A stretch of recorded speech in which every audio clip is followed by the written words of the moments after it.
Hello મિત્રો, કેમ છો? મજામાં? આશા કરું છું અત્યાર સુધી તમને જાણવા સમજવામાં મારા જે અમુક ટોપિક છે જેમ કે રિયલિસ્ટિક પોઝિટિવ થિંકિંગ, પરમાનન્ટની પ્રાપ્તિ કઈ રીતે કરવી, એ બધામાં તમને બહુ જ મજા આવી છે. તો આજે એવી જ રીતે જેમ કે વ્યસનનો ટોપિક આપણે લીધો હતો, એ રીતે એક નવો ટોપિક લઈને આવ્યો છું તમારી આગળ, જે આપણે જાણવા બહુ જ છે. જેનું નામ છે પરિવાર. પરિવાર આ રેડી કેમ? પરિવાર એટલે ફેમિલી. તો ફેમિલી આપણે જોઈએ ને તો ફેમિલી પેલા કહેવાય કોણ બધા પેલા કલર આપણે ફેમિલી છે કે પરિવાર છે. પરિવાર આની સંધિ આપણે છૂટી પાડી છે, તમને ખબર છે ગુજરાતીમાં હું પડે પરી પ્લસ વાર. પરી એટલે શું થાય? આસપાસની વસ્તુ. પરી કે પરી એટલે આજુબાજુ પરિમિતિ આવે, ખબર ને? આજુબાજુના બધા જે બાજુ હોય શરૂ પરી એટલે આપણી આસપાસ. આમાં વસ્તુની વાત નથી, લોકોની વાત કરી છે. આપણી આસપાસ લોક એટલે પરી, અને વાર એટલે સમૂહ, ગ્રુપ એટલે કે જૂથ, આવરણ, આ બધું કહેવાય. એટલે સમૂહ કહી શકો, જૂથ કહી શકો, આવરણ કહી શકો. એટલે કે પરિવારની ડેફિનેશન તમારે જોતી હોય તો તમારે કહેવાનું કે આપણી આસપાસ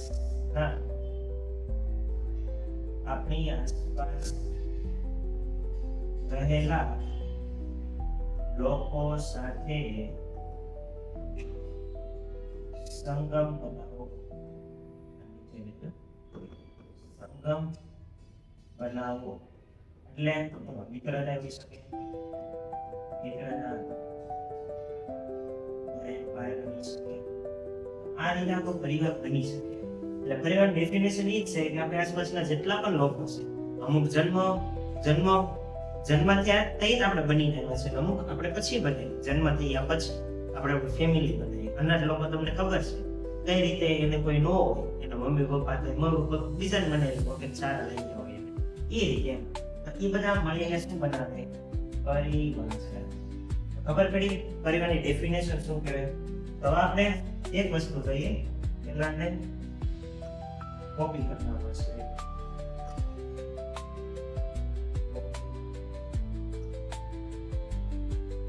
નહીં, હાલો આપણે બીજી સ્લાઇડ છે જે 2 નંબરની સ્લાઇડ છે. તો એમાં ફરીથી લખો.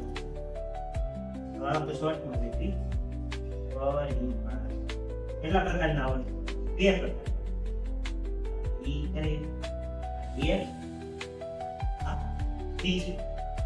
એને બદલી નાખીએ, બદલવી છે ને આપણે આ બદલી આપણે પાછા ખાના કરીએ. તો ધર્મને આધારે આ પરિવારના પ્રકાર ખબર પડી? કોના આધારે? તો કે ધર્મના આધારે. ધર્મના આધારે 2 પ્રકાર પડે છે. પહેલું તો એક જ ધર્મ, લોકોનો પરિવાર. બીજું અલગ અલગ ધર્મવાળા લોકોનો પરિવાર. તો હવે તમને પ્રશ્ન થતો કે આ પરિવારના એક પ્રકાર આવા બધા એક ધર્મના અલગ ધર્મના કે આ આવે છે. એક ધર્મમાં હું કોની વાત કરું ખબર છે? આપણી ખુદની. દાખલા તરીકે મારો જન્મ પટેલ સમાજમાં થયો છે, જે એટલે કે જેનો હું પુત્ર છું એ મારા પિતા. તો એ કઈ કાસ્ટના છે? તો કે પટેલ કાસ્ટના છે, પટેલ સમાજ. તમે એક્ઝામ્પલ આવી શકે પટેલ સમાજ. તો એ રીતે તો મારા જે સગા સંબંધીઓ હશે, મામા, કાકા, બધા શેતકરા પટેલ, એમ એ બધા ધર્મ જ છે, એક જ ધર્મ છે. હિન્દુ ધર્મ છે ને એક જ એમ. તો એ બધા જોડે પણ આપણે સંબંધ તો છે ને, આ ઈ કહેવા માંગે છે. એટલે એક જ ધર્મ લોકો વચ્ચે રાખવાનો સંબંધ ઈ પરિવાર. જેમ કે આપણા ફુવા, માસા, માસી, મામી બધા હોય ને, એ પટેલ સમાજ આવે, કોળી સમાજ, આહિર સમાજ, આહિર સમાજ ભરવાડ સમાજ, આ બધા પોતાના સમાજ હોય ને, પોતાના સ્નેહ મિલન થાય છે. આપણે ખબર છે પરિવારમાં સંગમ બની રહે એના માટે સ્નેહ મિલન યોજવામાં આવે છે. હમણાં જૂનમાં બધાને આવશે તે બધા પરિવારનું સ્નેહ મિલન અમારે એ લીધું છે મોનોપ્રા પરિવાર. અલગ અલગ પરિવારના અલગ અલગ સ્નેહ મિલન હોય, જેમ એક જ ધર્મના લોકો ભેગા મળીને બધું મળે, વાતો કરે ને સન્માન. એ રીતે અલગ અલગ ધર્મવાળા, અલગ અલગ ધર્મમાં કહેવાનો મતલબ શું છે? શીખ, પારસી, મુસ્લિમ, હિન્દુ મુસ્લિમ ભાઈ નાના ધર્મ સાંકળા છે. તો એ જ રીતે મારામાં વિવાદો પણ નથી કરો, ખાલી તમને સમજાવવા માટે ઉદાહરણ આપ્યું છે કે અલગ અલગ ધર્મના લોકો હોય ને તો એ સાથે મળીને રહે છે, એમ કહેવા માંગે છે. જેમ કે મરાઠી હોય, મારવાડી હોય, કાઠિયાવાડી હોય, જેમ કે અમારી જેવા, આ બધા સાથે મળીને. બેસ્ટમાં બેસ્ટ એક્ઝામ્પલ છે તારક મહેતા કા ઉલ્ટા ચશ્મા. ઠીક છે, તમને ખબર જ હશે જેઠાલાલ કાઠિયાવાડી છે, એ રીતે ભીડે છે એ મરાઠી છે, પછી સોની છે એ પંજાબી છે, અય્યર છે એ વેસ્ટ બેંગોલનો છે.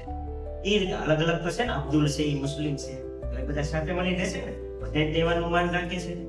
હા, એ રીતે બે પ્રકાર પડે. ઘણી વાર નથી, એક જ ધર્મવાળા લોકોનો હોય અને અલગ અલગ ધર્મવાળા. હવે આમાં છે ને, આમાં જોઈએ તો આપણે અનેક લોકોનો પરિવાર આવી છે કે જે અનાથ હોય, જેને ખબર નહીં મારું કુળ મારું ગોત્ર કયું છે, એ ગમે એ રીતે ગમે કોઈ મળી ગયું, કોઈ હિન્દુ વાળો, મુસ્લિમ વાળો, ખારું માણસ મળી ગયું, એને માં પપ્પા માની લે, ભાઈ બેન. એ સિમ્બા પિક્ચરમાં તમે જોઈ જશે. સિમ્બામાં આપણે રણવીર સિંહ છે ને એકલો બતાવ્યો, તેને આકૃતિ કરીને કે બેન હતી, બેન નહોતી પણ બેન માની મારી બેન. એ ખબર પડી. તો અલગ અલગ ધર્મવાળા લોકો વચ્ચેનો પરિવાર ને એક ધર્મવાળા લોકો વચ્ચે આ બે રીતે પરિવાર પડે છે. તો અત્યારે કેવું થઈ ગયું? તો અત્યારે સમજવા માટે આપણે પહેલાની પદ્ધતિમાં હું કીધું છે, ભગવાને શ્રીમદ ભગવદ ગીતામાં શેમાં કીધું? શ્રીમદ ભગવદ ગીતા. અને પહેલા રીતે ના જ વરણ હતા, જે આપણે વરણ કહીએ અલગ અલગ વરણ, લુવાણા કહેવાય, આઈ કહેવાય, ઓલા કે રીતે વરણ હતા. 4 જ વરણ હતા. વર્ણ આપણે કેવી 4 જ હતા. અત્યારે ઘણા બધા પડી ગયા છે. એ રીતે 4 વર્ણો કયા કયા હતા? અહીંયા આપણે જોઈએ 1 2 3 4. પહેલો બ્રાહ્મણ, બીજો ક્ષત્રિય, ત્રીજો વૈશ્ય, ચોથો શુદ્ર. બ્રાહ્મણ એટલે ખબર જ છે, બ્રહ્મની તપસ્યા કરવા વાળો, સાધના કરવા વાળો, ઈ વર્ગ કોઈ બ્રાહ્મણ.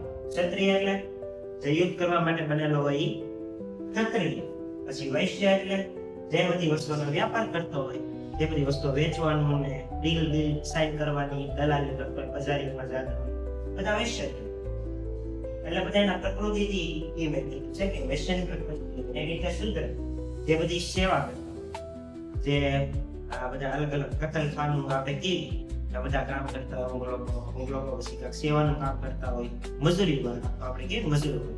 હા બસ એવી રીતે અમુક સુધારમાં આવો પણ બધા એના કામથી ઓળખે છે, નામથી. નામ તો એનું આલો વૈશ્યમાં જોડાયેલું છે. આ કેમ આપણે વિશ્વામિત્ર હતા, વિશ્વામિત્ર ઋષિ, ઈ જન્મ એનો ક્ષત્રિયમાં છે, કર્મથી શેમાં આવ્યા? વિશ્વામિત્ર ઋષિ હતા, વિશ્વામિત્ર તેનો જન્મ ક્ષત્રિયમાં છે, કર્મથી કેવા બન્યા? તો કે બ્રાહ્મણ. કેવા બન્યા? બ્રાહ્મણ. ઈ જન્મ ભલે ના થયો હોય, કર્મ ભલે જન્મ ક્ષત્રિય હોય, ખબર પડી? જન્મભૂમિ ભલે એની ક્ષત્રિય છે, કર્મભૂમિ તો બ્રાહ્મણ જ છે. મીર પરશુરામ ભગવાન હતા, એનો જન્મ ભલે બ્રાહ્મણમાં છે, એની એવી સ્ટોરી છે, પણ એના ક્ષત્રિય એમ. ભગવાન પરશુરામ છે, ભગવાન રામનો જે આપણે વિષ્ણુનો કેવી છઠ્ઠો અવતાર છે, ભગવાન પરશુરામ. તો આ રીતે બધા એના કર્મથી મહાન બને છે, નહીં કે ધર્મથી, કે એનો જે ધર્મ હોય એ પ્રમાણે મહાન બને, પણ એનો કર્મ હોય ને એની ઉપરથી એની ઓળખાણ. એટલે આપણે જેમ જ સમજીએ કે શુદ્ર વર્ગ તો હાવ ઓલો છે, પણ એવું ન હોય. એમાંય અમુક પર્સન એવા હોય જે એમાંથી નીકળીને બહાર આવે, જે મેન પોઝિશન પર પહોંચે. એટલે એ વસ્તુ આપણે જાણવી જરૂરી છે કે કોઈ ધર્મ નાનો કે મોટો હોતો નથી, બધા જ ધર્મ સમાન છે. એટલે જ તે આપણા ભારતમાં ને શાસ્ત્રોમાં વસુદેવ કુટુંબકમની ભાવના છે. વસુદેવ કુટુંબકમ એટલે કે અલગ અલગ ધર્મના લોકો સાથે મળીને એક જ જગ્યાએ રહે પરસ્પર. એક જ સંબંધમાં એક જ જગ્યાએ સાથે મળીને રહે એ વસુધૈવ કુટુંબકમ કહેવાય. પછી ઈ ધર્મ કોઈ પણ હશે, અલગ અલગ ધર્મ વાળા પરિવારનો જે પ્રકાર આપ્યો હતો ને ઈ એમાં કોઈ પણ હશે, સ્ત્રી, મુસ્લિમ, પારસી, ખ્રિસ્તી, બધા કોઈ પણ હશે. ખબર પડી તમને? એટલે બધાને આ જ વસ્તુ કહેવાનું છે કે આપણે આપણો એક વસ્તુ ખબર હોવી જોઈએ કે આપણે બનાવ્યા કોને, આપણે બે હાથ બે પગ બધા સરખું જ આપ્યું છે ને ભગવાનને, તો બધાને બનાવ્યા છે, ભલે ચાર ચાર અલગ અલગ હોય, પરંતુ બધાને બોલવાનું બધું સરખું જ આપ્યું છે ને, આ એમ કહેવાનું. એટલા માટે આ ચાર વર્ગ આપણે શું કર્યું, આપણે ખબર જ છે જ્યારે બધા અલગ અલગ હતું, ભારતના બધા રાજ્યો બધી રીતે અલગ અલગ હતું, સરદાર વલ્લભભાઈ પટેલ 565 રજવાડાઓને ભેગા કર્યા હતા અને અખંડ ભારતનું નિર્માણ કોઈ પણ વિવાદ ને કાંક ને કાંક ઊભો થયું, જેના કારણે આપણે ધર્મો વચ્ચે અને હિન્દુ મુસ્લિમ વચ્ચે લડાઈ છે.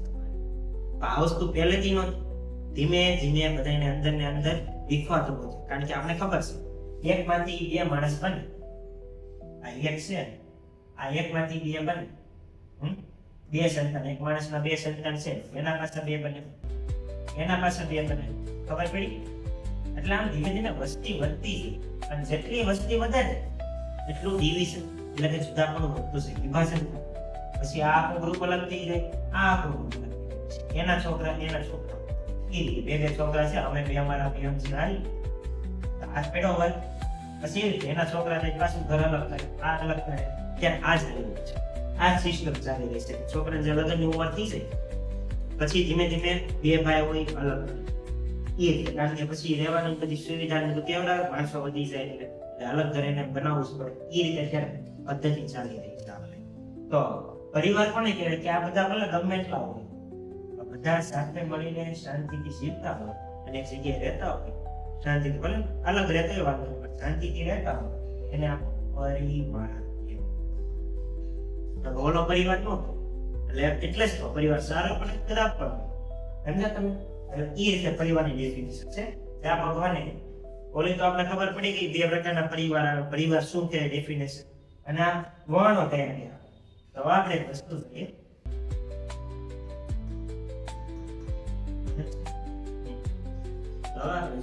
ટાઈટલ તો પરિવાર જ છે. પરિવાર મારો સમાજ છે પટેલ સમાજ, અમે મોડામલા પરિવારમાં. પેલા હું તે કહું છું, મારું નામ છે જેનિશ મોડામલા, એ તમને ખબર જ જોઈ દેશે કેમેરામાં.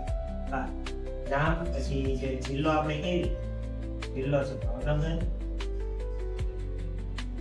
તાલુકો કાસ્ટ આપણે કેવી કાસ્ટ ભાઈ છે હિન્દુ લીધું પડે એ રીતે ગામ છે અમારે. તો હું આમાંથી તમને મેન વાત કરું, કઈ મેન વાત આવું પૂછી નાખું ઇન્ફોર્મેશન. આપણે મેન વાત કઈ પટેલ સમાજ, તો આપણે પટેલ સમાજ જોઈએ. પટેલ સમાજ તમને એટલી તો ખબર હોવી જ જોઈએ કે પટેલમાં બે પ્રકારના પટેલ કયા કયા આવે. પેલો તો લેવા પટેલ, બીજું કડવા. તો લેવા નામ કેમ પડ્યું અને કડવાનું ખબર છે તમને?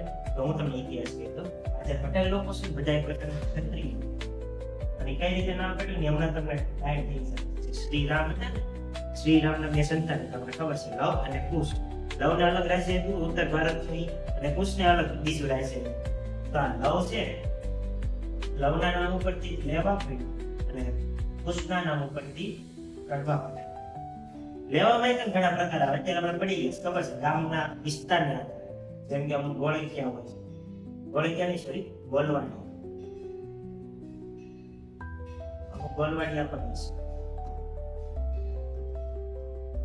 અને અમુક હલ્લારી પણ હોય છે. આપણે ખબર છે હલ્લારી પટેલી આવે છે, બોલવાડી આવે છે, એટલે કડવા પટેલી આવે. આ ક્યાંથી નામ પડ્યું? અહીંથી, કારણ કે આ આપણા વંશજ છે, આપણા પૂર્વજો છે, સમજ્યા તમે?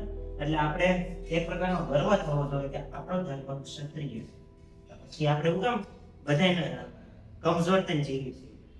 ક્ષત્રિય કેવા યુદ્ધપ્રિય સ્વભાવ એવી રીતે જીવો. તો હોશ અંદરથી લાવો છો, એમ નહીં કે આ બસ હાલ આપણે કામ કરવાનું છે ને આમ થાય તેમ થાય. એટલા વિચારે નહીં કરવાનું. ખબર પડી સીધું અમલમાં લઈ દેવાનું. જે તમે કામ છે વિચારવાનું એ બધું એ રીતે ક્ષત્રિયનું કામ. તો આ એક સમાજની તો તમને ખબર પડી કે પટેલ સમાજ ક્ષત્રિયમાં જે રીતે આ એક સમાજ પણ આવે છે, લોહાણા સમાજ આવે છે, પછી યદુવંશી આવે ખબર નહીં, યદુવંશી, મૌર્યવંશી. ઘણા તમે સાંભળો છે કે તમે યદુવંશી કે મૌર્યવંશી કે આ બધા ક્ષત્રિયમાં આવે. તો આવી રીતે અલગ અલગ સમાજ ને કાસ્ટ શેમાં આવે, કઈ રીતે ઓળખાય એ તમારે જાણવું હોય ને તો એ ભાગ ટૂંકમાં હું તમને કહીશ. વાત તમને ભાગ ટૂંકમાં કહીશ કે આપણા સમાજ છે કઈ રીતે ડિવિઝન થયું. કારણ કે આવી આપણે 12મું પૂરું થઈ જાય ને તો એ લોકોને ખબર નથી. કારણ કે આ વસ્તુ છે ને આપણે માતા પિતા પાસેથી આવે, પણ આપણે માતા પિતાને પૂછતા નથી કે આપણે શેમાં આવી. એ બધું એ બધી વસ્તુ છે ને આપણે જાણવી જરૂરી છે. એટલા માટે ભાગ ટૂંકમાં હું તમને ડિટેલમાં સમજાઈશ કે અલગ અલગ બધા પ્રકારના જે સમાજ છે, કોળી સમાજ છે, પછી આર્થિક રીતે ઈડબ્લ્યુએસ પીડબ્લ્યુડી આ સમાજ બધા આવે છે. એમાં પહેલા ઓલા જે 4 હતા બ્રાહ્મણ, ક્ષત્રિય, શૂદ્ર, વૈશ્યમાંથી તેમાં એનું વર્ગીકરણ થાય છે. એ પણ આપણે જોશું. એ વસ્તુ આપણે ભાગ ટૂંકમાં જોશું. આશા કરું છું. અને મારું પહેલા એક વાત કહી દો કે પરિવારનું કેમ મેથડ ડેફિનેશન. પરિવારની એટલે ડેફિનેશન કે તમે જાણો કે તમારા પૂર્વજો એક જ હતા. છેલ્લે મોસ્ટ ઓફ વંશ તો એક જ હતો. આપણે કેમ પટેલ આ બધા સૂર્યવંશીમાં જ આવે જેટલા પટેલ છે એ રીતે. એટલે તમને એટલી ખબર પડી છે બધા મારા પછી આપણે કોઈ અલગ અલગ ધર્મનો ભેદ કે એ બધું જોવાનું ન હોય. એટલે નારા લાગેલું છે હિન્દુ મુસ્લિમ ભાઈ શીખ પારસી બધા સાથે આપણે સારો સંબંધ સાધી શકીએ, મૈત્રીપૂર્ણ વ્યવહાર કરી શકીએ અને આગળ વધી શકીએ. બધાને ખબર છે સાથે મળીને જ આગળ વધે. એકલા કોઈ દી આગળ વધાતું નથી. જે કહેતો એકલા આગળ વધ્યું એ અમુક લેવલ લગી આગળ થાય, પછી વધારે આગળ જઈ શકતો નથી. પણ જે સાથે મળીને આગળ જતા હોય ને એક દુનિયા જીતી શકે, એક દુનિયાની સાથે કરી શકે, એક દુનિયાને લઈને આગળ વધી શકે.